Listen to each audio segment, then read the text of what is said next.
Olá pessoal, estamos de volta aqui. Esse é o Memória Capixaba 2.4 2024, com muita pesquisa que a gente vem resgatando ao longo desses quase 15 anos de pesquisa aqui do Memória Capixaba. E hoje eu vou trazer para vocês aqui a história incrível de um imigrante italiano chamado Lisandro Nicoletti. Famoso, hein? Tem nome de rua, nome de praça, nome de escola. Tá aí o Lisandro.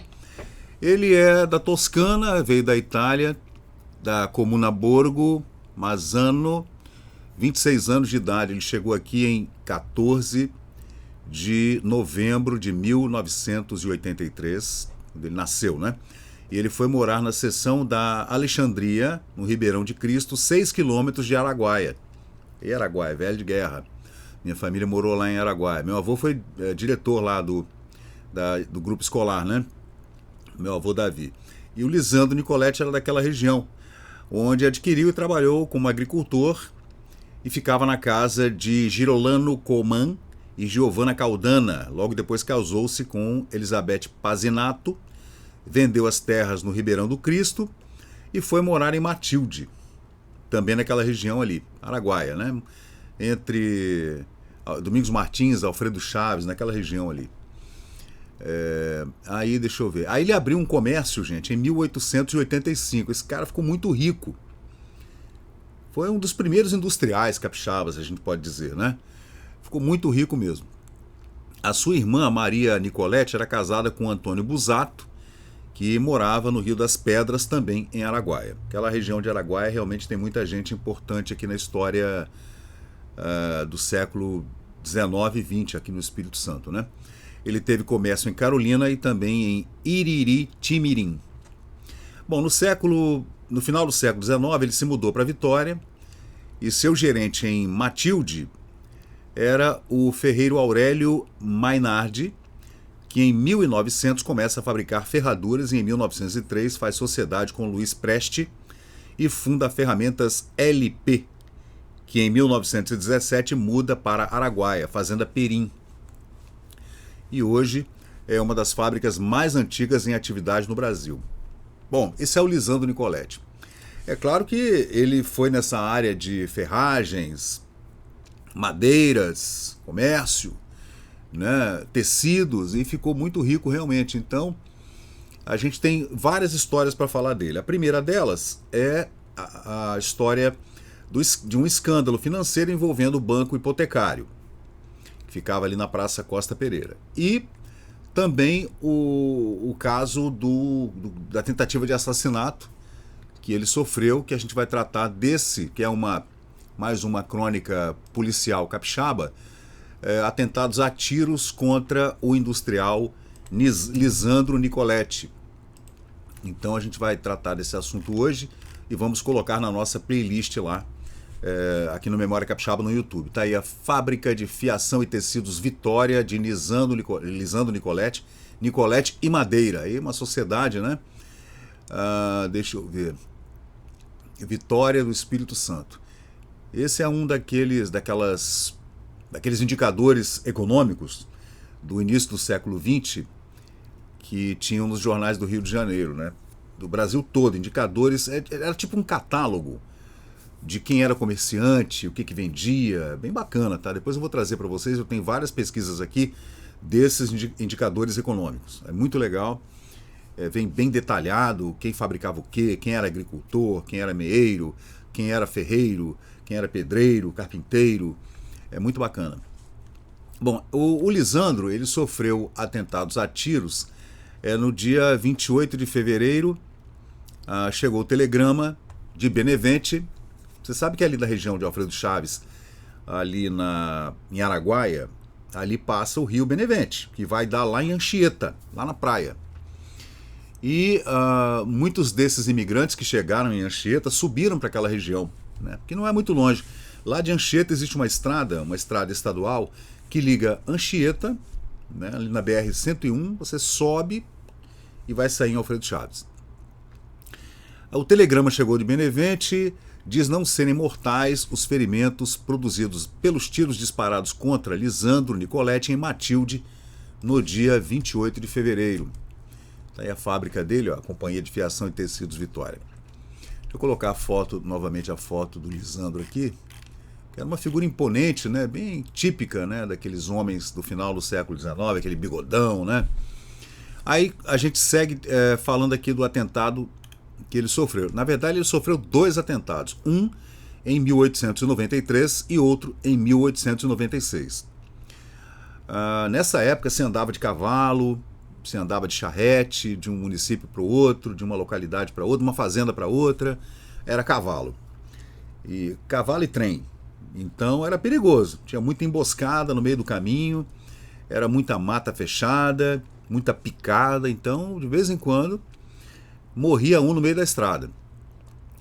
O destacamento policial, que acha-se em Santa Isabel, seguiu ontem para Matilde. Essa diligência prende-se ao recente e lamentável acontecimento ocorrido naquela localidade.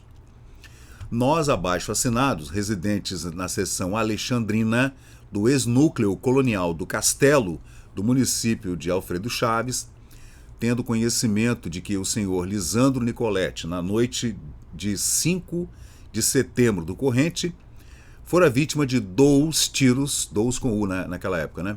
2 tiros cujo crime ele imputa ao senhor Serafim Basílio. Ele ainda colocou a culpa num desafeto, tá vendo?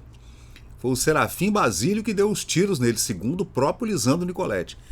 Nós, a bem da verdade e da justiça, atestamos e juramos, se possível for, que o dito Basílio não é autor de tão malévolo acontecimento como lhe é imputado pelo senhor Nicoletti, pois nessa semana ele não saíra de casa de sua residência. Isto o que é verdade e é atestado em documento pelo qual a justiça deverá tomar como juramento em defesa de Basílio. Serafim Basílio. Você vê que ainda houve uma rusga aí, né? Aí tá aqui, Eco das Localidades. É o nome da chamada, né? Benevente, 18 de setembro de 1893. 2 fatos importantes e de muita gravidade obrigam-nos a continuar os telegramas que transmitimos a essa ilustrada redação em datas de 6 e 16 do corrente, referindo com a maior precisão todas as ocorrências havidas e das quais temos pleno conhecimento. Quanto ao primeiro, no dia 6, a tentativa de morte de que seria vítima nosso dedicado correligionário Major Lisandro Nicoletti, dera-se do seguinte modo.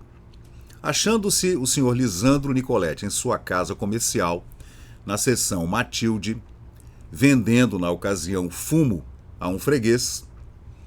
Isso foi muito antes dele vir para Vitória, tá, gente? Ele era comerciante lá em Matilde.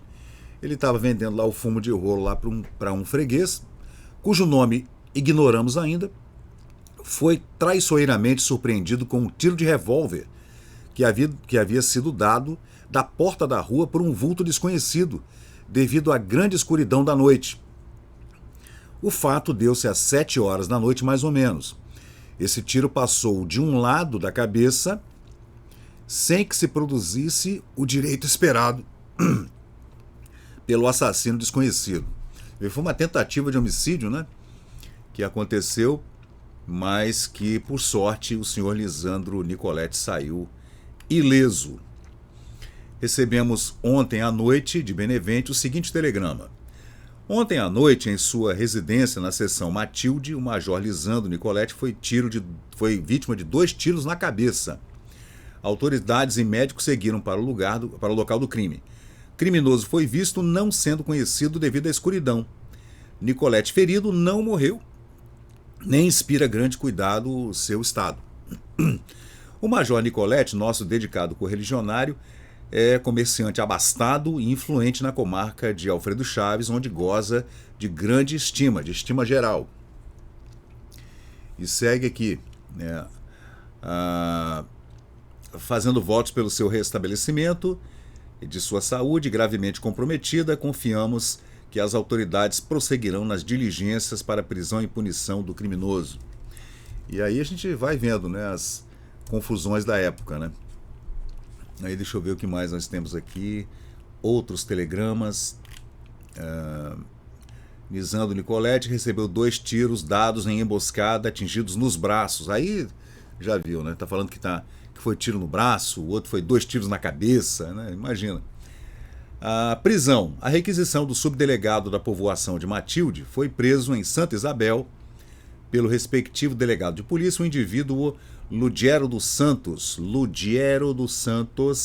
como implicado na tentativa de assassinato do major Lisandro Nicoletti. Na verdade, ele sofreu mais de um atentado a tiros, tá, gente? Não foi um só, não. Foram 2 atentados a tiros, um em 1893 e outro em 1896, quando ele ainda tinha o seu comércio em Matilde. Depois, né, ainda já no século XX, é que ele mudou-se para Vitória, fez parcerias comerciais, né, e ficou muito rico, ficando conhecido como um grande industrial, né, de tecidos, de ferragens, de madeiras, etc. Então, gente, essa história criminal aqui que a gente traz para vocês, aqui no Memória Capixaba, do senhor Lisandro Nicoletti. Famoso, hein? Depois a gente vai trazer outras histórias, e sempre tem prós e contras, né? Nessa época a imprensa era muito liberal, tá? Muito liberal mesmo. Ouvia-se as partes, as 2 partes, é igualzinho hoje, né? Hoje em dia também a imprensa ouve todas as partes, né? Todo mundo fica sabendo de tudo. Nessa época não, nessa época o jornalismo era raiz mesmo, e eles ouviam as partes, ainda tinha um contraditório, o correligionário vinha dizendo que o Serafim Basílio não foi o responsável pelo atentado a tiros contra o Nicoletti. Depois dizem que foram 2 tiros na cabeça, aí um tiro no braço. Aí prenderam o Ludiero dos Santos, implicado no atentado, mas na verdade depois foi solto, não foi nada daquilo. Aí já viu. Emboscada é assim, a gente fica sempre na dificuldade de descobrir realmente o que foi que aconteceu, né? Então é isso, gente. Esse é o Memória Capixaba, eu sou o Fábio Pirajá, sempre trazendo para vocês aqui essas pesquisas incríveis sobre fatos acontecidos aqui no Espírito Santo com os nossos personagens. Valeu, gente. Muito obrigado e até a próxima. Valeu. E chegamos ao final de mais um vídeo aqui do Memória Capixaba. E se você curtiu o conteúdo, por favor, deixe seu like, compartilhe aqui o nosso canal e inscreva-se para mais novidades. Até a próxima e muito obrigado por participar aqui do Memória Capixaba.